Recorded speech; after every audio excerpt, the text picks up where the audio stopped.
All right, guys, you have the story, and I'm here to give it. What I'm not here to do, though, is like expose other people's personal information and stuff. I know they've done that to me, but I won't be doing that at any point in this. So if that's what you're looking for, that's not my scene. If that's what you're looking for, go away.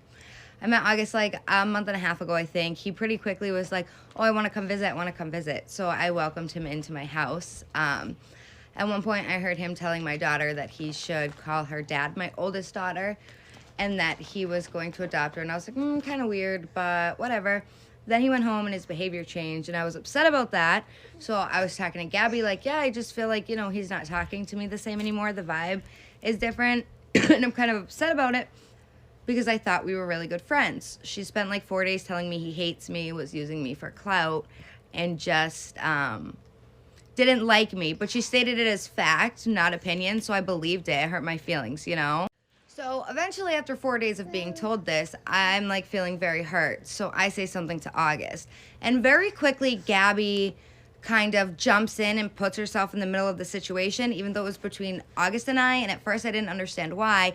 And now I just know it's because she didn't want to get caught, that she was the one facilitating all of this. It's fine. She made it all about the trip and whatever. August and I probably would have talked about it and got over it. However, that didn't happen. It turned into a huge fight. We were up until 3 a.m. It was insane. It was dramatic. I was just feeling really hurt because I was being told he didn't like me and he was using me for clout. So I expressed that to him, and it turned into this whole big thing. And then there was like him going and then not talking to Eliza, which hurt her feelings because he said like, oh, if you call me late every night, I'll answer. So she was trying and he wasn't. So my kid was upset. I was upset. I was like, this is weird. We're going to talk about it. Like, I'm going to confront you about it. That's the adult thing to do. So then August and I, we get over it, we squash it, whatever, not a big deal. However, I changed my behavior because he made it seem like I was talking to him too much and I was bugging him too much. So I stopped texting him as much. I was like, I'll let him reach out. That's fine. Like, if you need space, I'll give you space. Thank you. It's not, not the end of the world. Like, it's fine. I'll hit up Jared, like, whatever. And then you guys, I'm sure, all saw the text where he was like, no, I want you to still talk to me, still talk to me, still talk to me. I still didn't feel comfortable doing that. So I just kind of, tried to find like a middle ground because I didn't want to get my feelings hurt either. Again, yes, baby. Oh.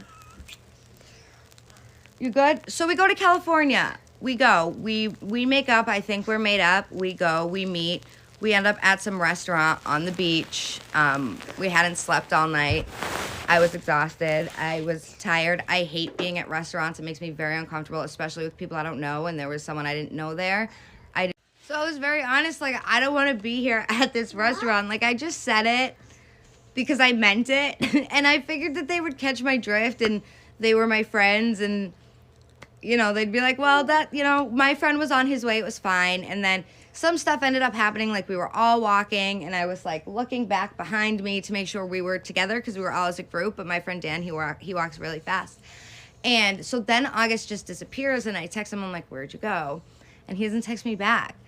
And I'm like, that's so weird. And then he's talking shit to Gabby, and Gabby's telling me what he's saying. So I text him again. I'm like, dude, if there's a problem, just tell me. Let's talk about it. And he's like, no, nothing's wrong. Haley just doesn't feel good. And I was like, that's complete bullshit. I already know. Gabby already told me. But I just didn't text him back. I'm like, leave it alone. You can talk to him tomorrow. Like, you guys will figure it out tomorrow. He needs some space. So I went to sleep. I was super tired. I hadn't slept the night before. So the next morning, Gabby calls August. I call August. August texts me that just hang out with Gabby. We'll stay at the Airbnb. And I'm like, no, you're my friend. Like, I care about you. Sit down and talk to me. Like, we're going to sit down. We're going to talk. And so we did. And I apologize. I talked a lot of shit, dude. I'm vile. I'm from Massachusetts. Like, and I owned up to what I said. And we apologized. Both of us apologized to each other. We went out. We had a great day. And from there on out, like, I thought everything was fine. I was chilling. I was living my best life. And then the whole Sunday morning comes, and I go out to coffee with Natalie, and they go out to coffee by themselves. And when I get back, the vibes, like, kind of change. But I'm like, everybody's stressed. We're trying to get to the airport. And, like, we need to go. Everybody's probably just stressed. And then they wanted to go out to breakfast. And I said, we can't go out to breakfast. We're about to miss our plane. I didn't ever once tell anybody that they couldn't eat, by the way. Never. So then it's getting close to our flight time, and we're rushing. We're trying to get to the airport, and Gabby's like, can you drop me off at the airport first? Because I'm going to miss my flight. I'm like, our flights are only 45 minutes apart. If I do that and then go return the rental car, like, I'm going to miss my flight too. And she's like, no, I think you'll be fine. I'm like, you know what, whatever. So I take her, I drop her off. I go, I return the rental car. I get back to the airport. I miss my flight. Myrtle, I change it. And the only next flight to Boston is 9 hours later. So I sit there for 9 hours. About 10 minutes before I board the plane, everybody else got home.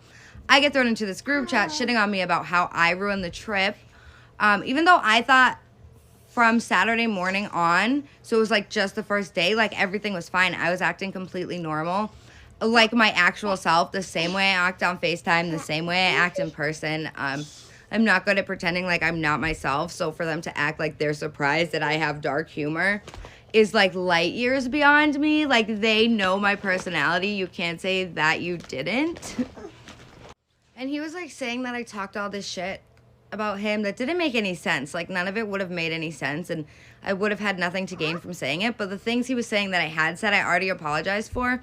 Like I am vile, and I know that. It's not a secret, and I own up to that all the time.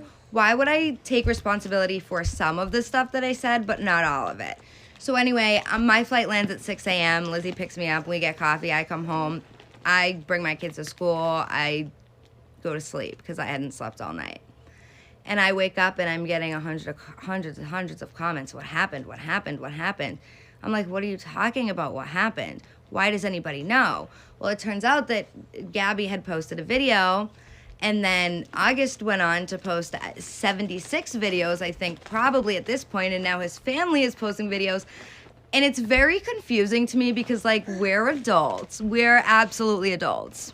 So that's my side of the story. It's not as big and it's not as dramatic, I think, as they're making it seem. I would have never gone to the internet about it, but frankly, I'm being sick of being told to kill myself and people talking shit about my kids. And I know that they'll refuse to address it and say, well, we're not responsible for our fans, but you're responsible for the way that your fans feel about me for turning like this very minor situation into this big dramatic thing for the internet to see. I get it. You want views, you want clout, you want money. I don't care. I wanted friends, and I think that that's the difference here. Is that to you guys I was content, but to me you were friends, and that hurts. I mean, it does, but I'll be fine. I have friends in real life. And that should have been my first real red flag. Where's your guys' friends? Where are they? August, I just want to let you know right now that what you're doing is abuse. You are being abusive. You are being a bully. And you need to be publicly called out. And I know everybody's afraid of you because they don't want to be your next victim. You are a bully. Nothing more. You should be ashamed.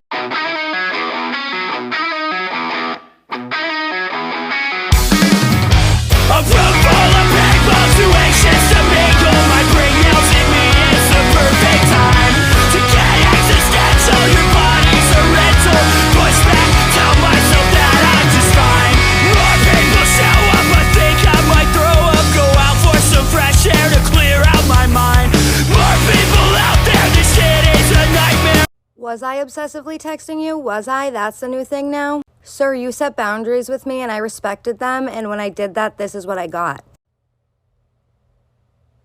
I don't want you to talk to me less. Talk to me the same. I want you to talk to me. What?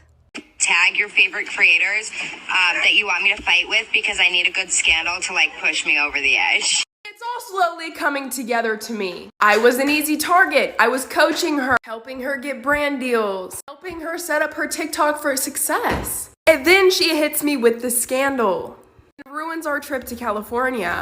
And now, like, none of us are friends, right? And it's exactly what she wanted. A scandal with a larger creator.